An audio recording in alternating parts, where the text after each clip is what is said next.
2024 నూతన సంవత్సర వేడుకలను పురస్కరించుకుని సరస్వతి పుత్రులు వైఎస్ఆర్ సేవాదల్ రాష్ట్ర ప్రధాన కార్యదర్శి రామచంద్రపురం జిల్లా జేసీఎస్ కోఆర్డినేటర్ వమ్మి రఘురాంకు నియోజకవర్గం 4 మండలాల నుండి పలువురు పార్టీ కార్యకర్తలు, నాయకులు, తల్లిదండ్రులు, అధికారులు, అభిమానులు కలిసి శాల్వాలు, బొకేలు, పూలదండలు, పండ్లతో నూతన సంవత్సర శుభాకాంక్షలు తెలియజేశారు.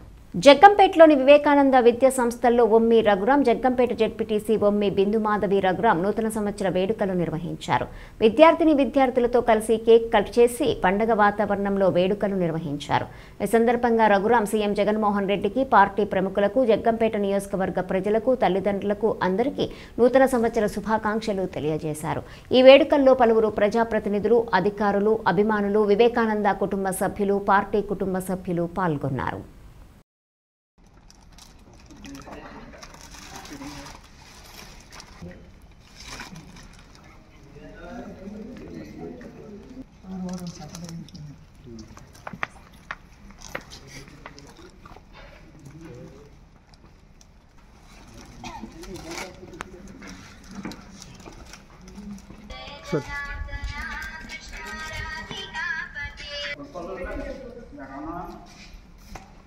నమస్కారం. ముందుగా రాష్ట్ర ముఖ్యమంత్రి శ్రీ వైఎస్ జగన్మోహన్ రెడ్డి గారికి నూతన సంవత్సర శుభాకాంక్షలు.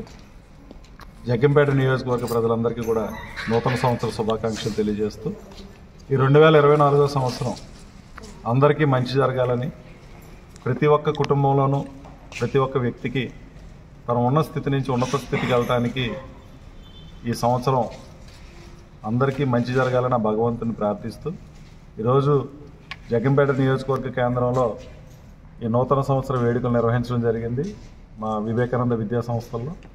ఈ వేడుకల్లో జగ్గంపేట నియోజకవర్గ 4 మండలాల నుంచి, పలు గ్రామాల నుంచి అభిమానులు, అలాగే కొంతమంది అధికారులు, పార్టీ నాయకులు, కార్యకర్తలు పెద్ద ఎత్తున పాల్గొని నూతన సంవత్సర శుభాకాంక్షలు తెలియజేయడం జరిగింది. వారందరికీ కూడా పేరు పేరున మరొకసారి నూతన సంవత్సర శుభాకాంక్షలు తెలియజేస్తూ ఉన్నాం. ప్రీతమ ముఖ్యమంత్రి జగన్మోహన్ రెడ్డి గారు రాష్ట్ర ప్రజలకు చేసినటువంటి ఎన్నో సంక్షేమ అభివృద్ధి పథకాలు ఏదైతే ఉన్నాయో అవన్నీ కూడా పేదల యొక్క జీవితాల్లో ఎంతో వెలుగులు నింపాయి. ఈ 2024 సంవత్సరం చాలా కీలకమైనటువంటి సంవత్సరం. కారణం ఏంటంటే మరొకసారి ఎన్నికలు జరగబోతూ ఉన్నాయి. ఈ 2024 సంవత్సరంలో రాష్ట్ర ప్రజలు పేదల యొక్క మేలు కోసం పరిపాలన చేస్తున్నటువంటి జగన్మోహన్ రెడ్డి గారిని మరొకసారి ముఖ్యమంత్రిని చేసే విధంగా ఈరోజు రాష్ట్ర ప్రజలందరూ కూడా సంసిద్ధంగా ఉన్నారు. ప్రస్తుతం జరుగుతున్నటువంటి పరిణామాలు రాష్ట్రంలో పేదలకి పెత్తందారులకి మధ్యన ఎన్నికలుగా ఈ 2024 సంవత్సరాన్ని మనం అభివర్ణించవచ్చు. కారణం ఏంటంటే గత 2019లో ఆ రోజు అధికారంలో ఉన్నటువంటి తెలుగుదేశం పార్టీ యొక్క విధానాలని వ్యతిరేకించి జగన్మోహన్ రెడ్డి గారు స్పష్టమైనటువంటి హామీలు ఇచ్చి పాదయాత్రలో నవరత్నాల పథకాల ద్వారా అధికారంలోకి వస్తే ఈరోజు నవరత్న పథకాలని అమలుపరిచినటువంటి ముఖ్యమంత్రి గారు, మరి ముఖ్యంగా 4.5 సంవత్సరాల్లో పేదలకు ఎంతో మేలు చేసినటువంటి ముఖ్యమంత్రిగా ఈరోజు జగన్మోహన్ రెడ్డి గారు పేద ప్రజల యొక్క గుండెల్లో నిలిచిపోయినటువంటి పరిస్థితి ఉంది. ఖచ్చితంగా ఈ ఎన్నికల్లో 175కి 175 నియోజకవర్గాలు గెలుపొందడం వైఎస్ఆర్ కాంగ్రెస్ పార్టీ ప్రధానమైనటువంటి ఎజెండాగా ముందుకు వెళ్తుంది.